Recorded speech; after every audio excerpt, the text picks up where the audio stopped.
Bismillahirrahmanirrahim. Assalamualaikum. Jangan lupa like, comment, and subscribe. Bye.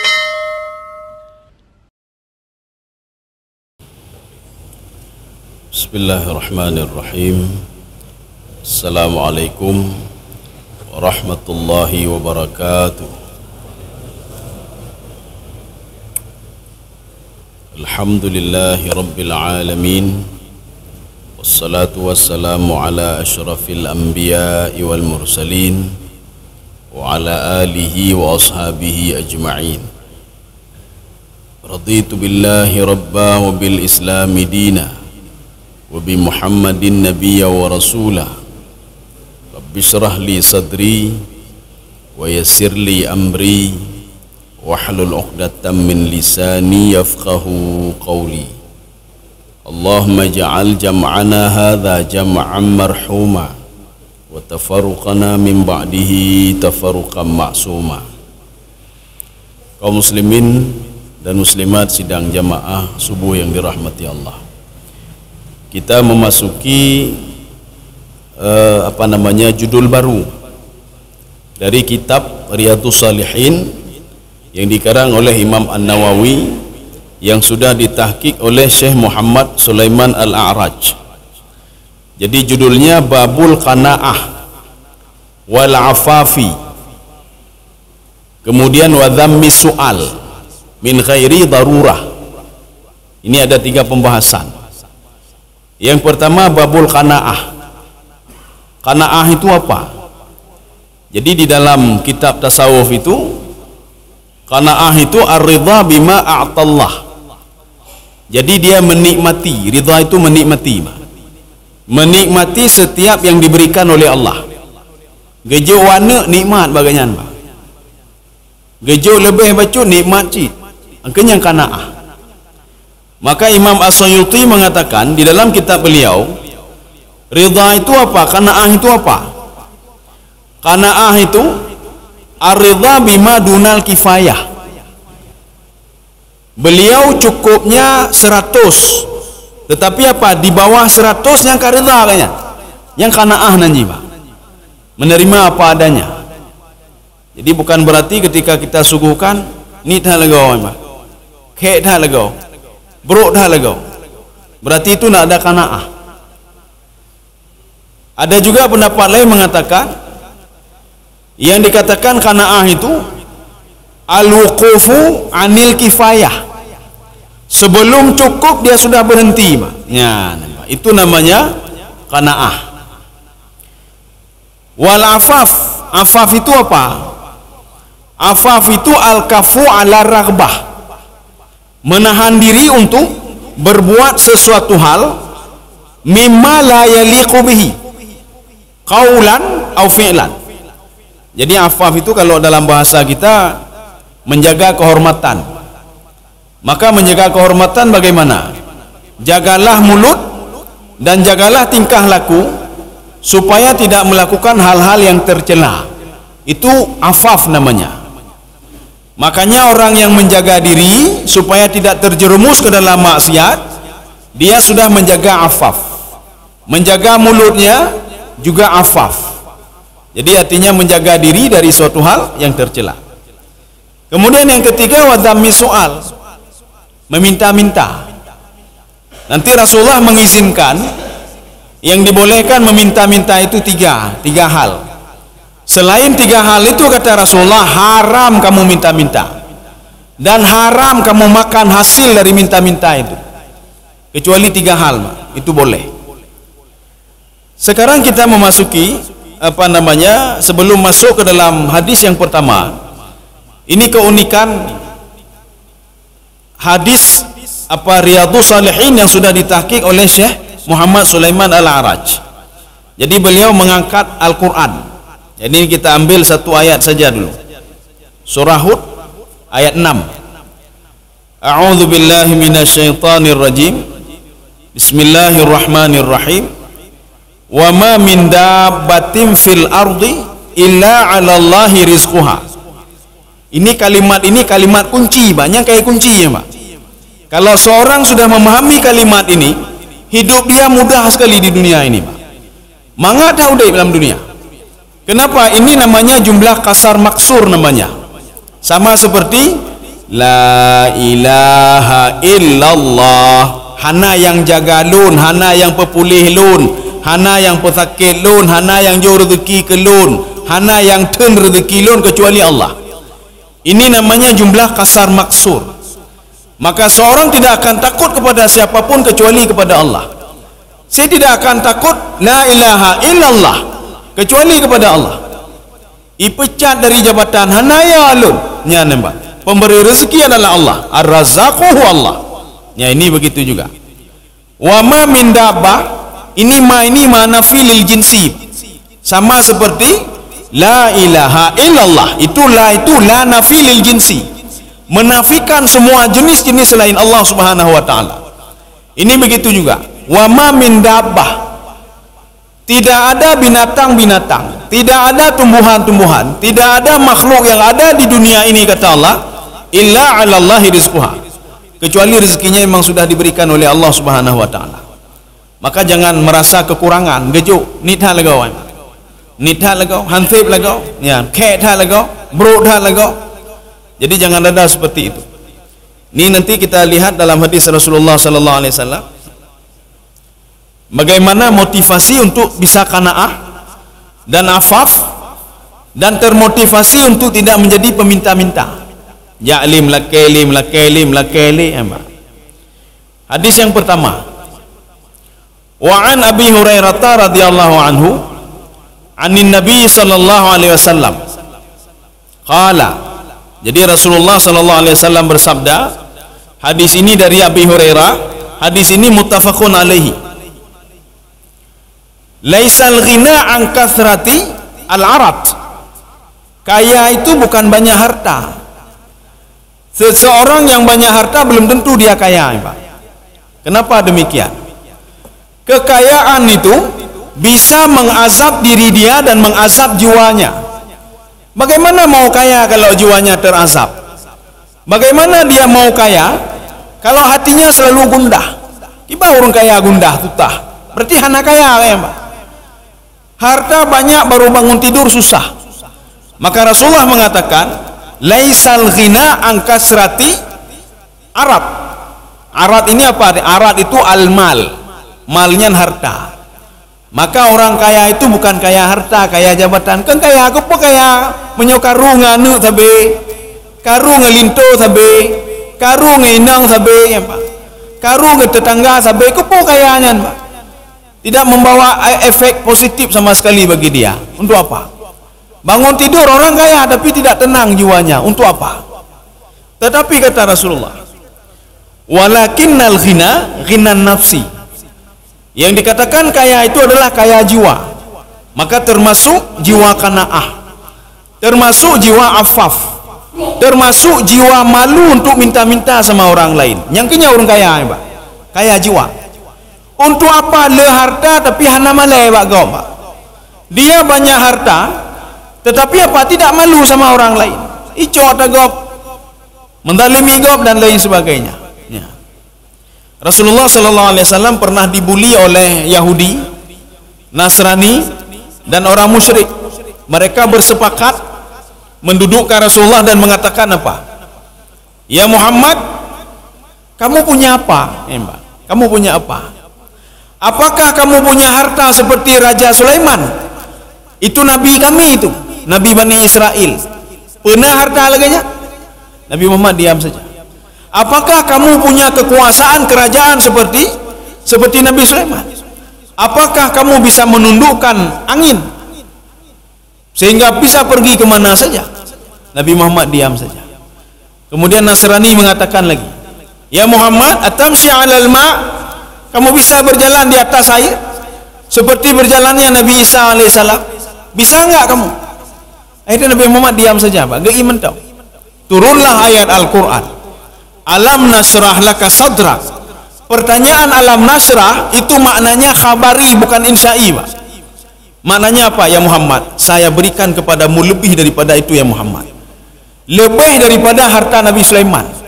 lebih daripada mukjizat Nabi Isa alaihissalam, lebih daripada Raja Bakhtansar, itu raja paling kaya di dunia juga, tapi kafir, Pak. Lebih kaya dibandingkan dengan Numrud, salah seorang raja paling kaya di dunia tapi kafir. Apa itu? Alam nasrah laka sadra. Hatimu itu lapang ya Muhammad, itu kekayaan yang luar biasa. Mana hati lapang, Bu? Ridana dalam hati Rasul, sabar pina dalam hati Rasul, qanaah pina dalam hati Rasul, ya, Pak. Itulah kekayaan ya Muhammad, lebih daripada itu. Ya, Pak. Dan nama kamu wa rafa'na laka dzikrak. Nama kamu selalu bergandeng dengan nama saya, itu lebih luar biasa ya Muhammad.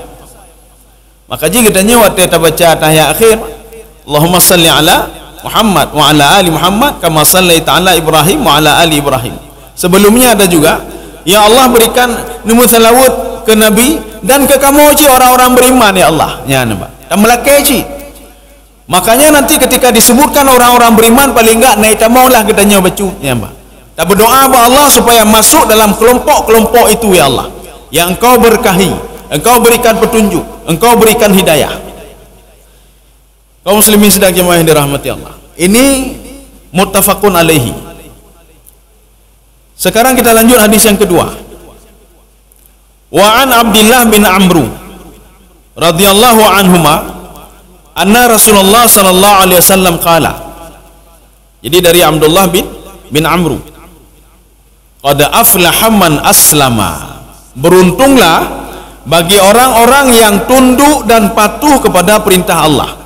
Beruntunglah bagi orang-orang yang menjalankan perintah Allah, meninggalkan apa yang dilarang oleh Allah Subhanahu wa taala. Maka ji menyogayu temayang baik protes-protes. Ya nembak. Jangan protes. Ketika salat jangan protes, salat terus. Ketika dilarang jangan protes, tinggalkan terus, Pak. Ya, tinggalkan terus. Itu sebuah kenikmatan bagi dia. Ini namanya qad aflaha man aslama. Beruntunglah bagi orang-orang yang melakukan perintah Allah, meninggalkan apa yang dilarang oleh Allah Subhanahu wa taala. Jadi makaji baik protes-protes, baik tanya-tanya. Maka Nabi Muhammad sallallahu alaihi wasallam itu ketika berangkat dari Masjidil Haram ke Masjidil Aqsa, hana getanyang, ini waktunya sampai berapa jam ini perjalanan? Kan jauh sekali, Mas. 1485 km. Jarak antara Masjidil Haram ke Masjidil Aqsa. Nabi Muhammad menyuguh fikir nyo onta lebih ji olam tibulun ja tibulun wa iki panjara le. Ya nampak. Tetapi yang dinaiki oleh Rasulullah bukan onta tapi bighal, dunal bighal. Jadi di atas kuda, apa di bawah kuda, di atas unta, di bawah kuda, di atas keledai, Pak. Itu bighal namanya. Ya, bighal. Makanya dulu kalau orang dulu akan menolak, hana mungkin nih, Pak. Tetapi dengan perkembangan teknologi itu tidak akan mungkin ditolak lagi. Kenapa? Perjalanan cahaya 300.000 km per detik. Dalam 1 detik cahaya sudah sampai ke 300.000 km. Lebih yang tembus ya, Pak. Kan dari Masjidil Haram Masjidil Aqsa mentang tembus loh gede, Pak. Bisa tembus sampai Rusia gede, Pak. Ya. Masjidil Haram yang di Mekah, Masjidil Aqsa Palestina, lewat gede Azerbaijan, Kyrgyzstan, Kazakhstan, Rusia gede, Pak. Yang menyot dalam ini cahaya dalam hitungan detik sudah sampai ke Rusia, ya, Pak. Ini perkembangan teknologi. Makanya dulu kenapa Abu Lahab, Abu Jahal, Abu Talib nyoleh do Abu yo hanai betih, Pak. Hanai pati perjalanan Rasulullah hanai pati. Kenapa? Ya, Pak. Secara logika. Kita jangan main logika, Pak. Kita mainnya apa? Yakin kepada Allah Subhanahu wa taala. Karena ilmu manusia tidak terdeteksi, Pak. Makanya nanti lama-lama baru dia lagi. Makanya beriman kepada Allah itu dengan hati, Pak. Tidak bisa dengan otak. Karena ada satu hal yang kita pikirkan dengan otak, tidak bisa diterima oleh otak. Karena keterbatasan akal manusia. Ya. Kita lanjut. Ini makna qad aflaha man aslama. Yang penting percaya mantap. Asal kena dalam Al-Quran percaya, Mbak. Ya. Ini beruntung orang seperti ini. Satu. Orang yang beruntung kedua, waruziqa kafafan. Diberikan rezeki yang cukup oleh Allah Subhanahu wa taala. Ibang diberikan rezeki yang cukup. Sebenarnya begini kata Rasulullah. Manusia itu sebenarnya dalam hari-harinya kebutuhannya apa? Perut sebenarnya, Mbak. Perut, Mbak, perut. Kebutuhan dia perut. Dia mencari harta yang banyak. Dia mehutnya, mandu mehut. Tetapi sebenarnya kata Rasulullah, dia ingin memenuhi perutnya saja. Perutnya kecil kata Rasulullah. Orang kaya perut sama dengan orang gasin. Raja sama perut dengan budak. Sama mandum perut. Hana nanti olon raja perut na dua boh. Na perut serap. Lagi tanya olon na rumah na hotel na nyo na je. Ciptaan Allah mandum sama apa? Lon na perut na baka. Perut lon dua boh karena lo orang kaya. Lo orang gasin perut lo kau ber perut lo bakal lo orang gasin hana mandum sama apa? Makanya Rasulullah mengatakan, ketika seseorang mencari harta yang banyak, padahal yang dia pikirkan sebenarnya perutnya saja. Ketika cerita ini tambang saya, ini hotel saya, itu punya saya, wate kacoro, maka kau kade. Hana ya apa jauh mehean pak? Hana ya apa jauh tanah? Yang tanah lo ya apa jauh tanah lebo? Hana apa jauh tanah? Yang dia peminta perut. Orang gatin binanci. Walaupun dia ngomong begini, ngomong begitu, kade lo perut. Baju cik pak, nyan pak. Raja binanci, budak binanci. Ya hana orang duk kedai kopi pun. Orang gatin JI sebawa gelas cik. Orang kaya sebawa gelas cik. Sama mandu. Hana orang kaya, lo orang kaya sebawa ember nama kopi. Hana tetap sebawa gelas pak. Sama mandu. Nyan pak. Ini yang kedua. Artinya beruntunglah orang-orang yang diberikan rezeki yang cukup oleh Allah. Maka nanti akan kita lihat bagaimana maksud rezeki yang cukup. Karena sebagian orang sudah ada mobil karena dua boh. Hansip lah, bukan hansip. Pakai motor dua boh. Waktu karena motor limang boh, hansip cik pakai. Hey jet, pesawat jet hana alam. Orang lain na pesawat jet lo hana alam. Ya pak.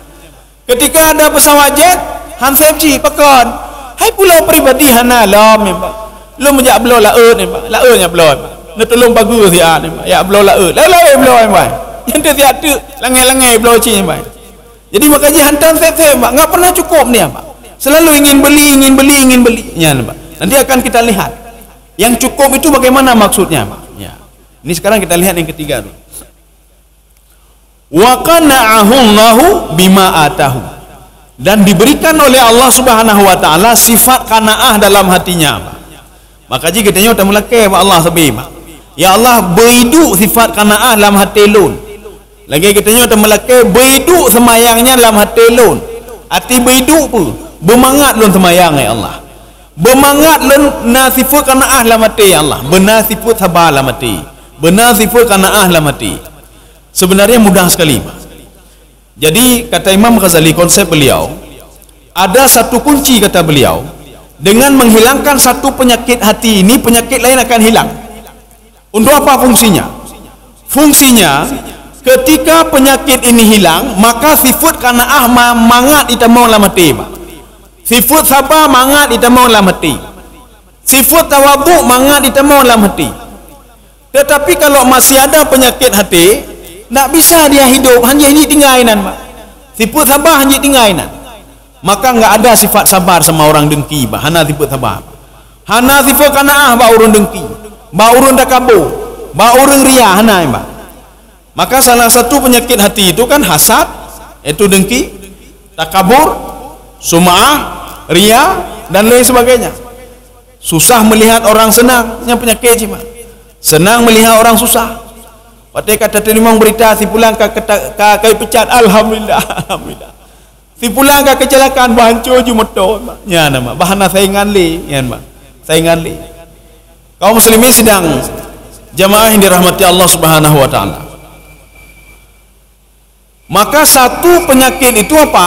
Ya nampak. Maka kata Imam Al-Ghazali, hilangkanlah dengki, dengki dalam hati, maka penyakit lain akan hilang semua. Maka menyona tidak orang takabur na ganyan, sum'ah na ganyan, keung kegop na, mandum na apa. Mejak pegadah takabur, nya penyakit lain medang na. Mau hilangkan penyakit lagi, penyakit hati, lun hana ria dalam ibadah, tapi hasad mentang na. Maka bagaimana caranya? Sumber penyakit itu adalah dengki. Pegadah dengki, penyakit lain gadah gerau. Ya nampak. Lagi orang memang. Bagaimana cara pegadah memang dannya? Ya, rupanya memang ke gara-gara sakit ulai, gara-gara sakit mah. Hilangkan penyakit mah dulu, maka penyakit lain akan hilang. Tapi menyo tajib ubat tak ulai. Hana boleh tak ulai. Kenapa? Sumbernya mah. Ya, nyambi najis. Maka kalau sudah kosong, mintalah kepada Allah. Ya Allah, pelazim lon dengan sifat qanaah. Pelazim lon dengan sifat sabar. Pelazim lon dengan sifat tawadhu, ya mbak. Nepegadah lon sifat dengki ya Allah dan lain sebagainya. Maka akan hidup ni. Tetapi menyo dengki mentengna, dengki kegok mentengnya, hana apa hidup qanaah, ya mbak. Hana apa hidup qanaah. Hana apa hidup tawadhu, ya. Makanya di sini kalimat ini disebutkan wa qanna'ahullahu. Itu ada tasdid. Maknanya apa? Diberikan sifat qanaah kepada orang itu. Jadi bukan muncul sendiri qanaah. Tapi dah melakai sama Allah. Supaya je urang qanaah. Sekarang kita lihat hadis selanjutnya. Ya, ini yang harta membawa manfaat. Ya. Ada juga harta membawa mudarat. Hadis ini dari Hakim bin Hazam radhiyallahu anhu qala. Ini beliau sendiri yang meriwayatkan hadis ini, Pak. Sa'altu Rasulullah sallallahu alaihi wasallam al-mas'alah. Sa'altu Rasulullah sallallahu alaihi wasallam fa'atani. Pada suatu hari saya meminta ke Rasulullah. Ini kata Hakim tadi, Pak. Ya Rasulullah, nyan bacu peng. Dia minta duit. Diberikan oleh Rasulullah. Kemudian thumma sa'altuhu fa'atani. Yang kedua kali dia minta lagi, ya Rasulullah. Gejoklah oleh Rasulullah SAW. Hakim hana ngepikir, Rasulullah gejok silam. Kita kan biasanya terpeng. Tengok dah lekai terpeng. Hai kali baru belum lekai lam. Tapi yang kedua kali diberikan lagi oleh Rasulullah. Yang ketiga kali, hokanya.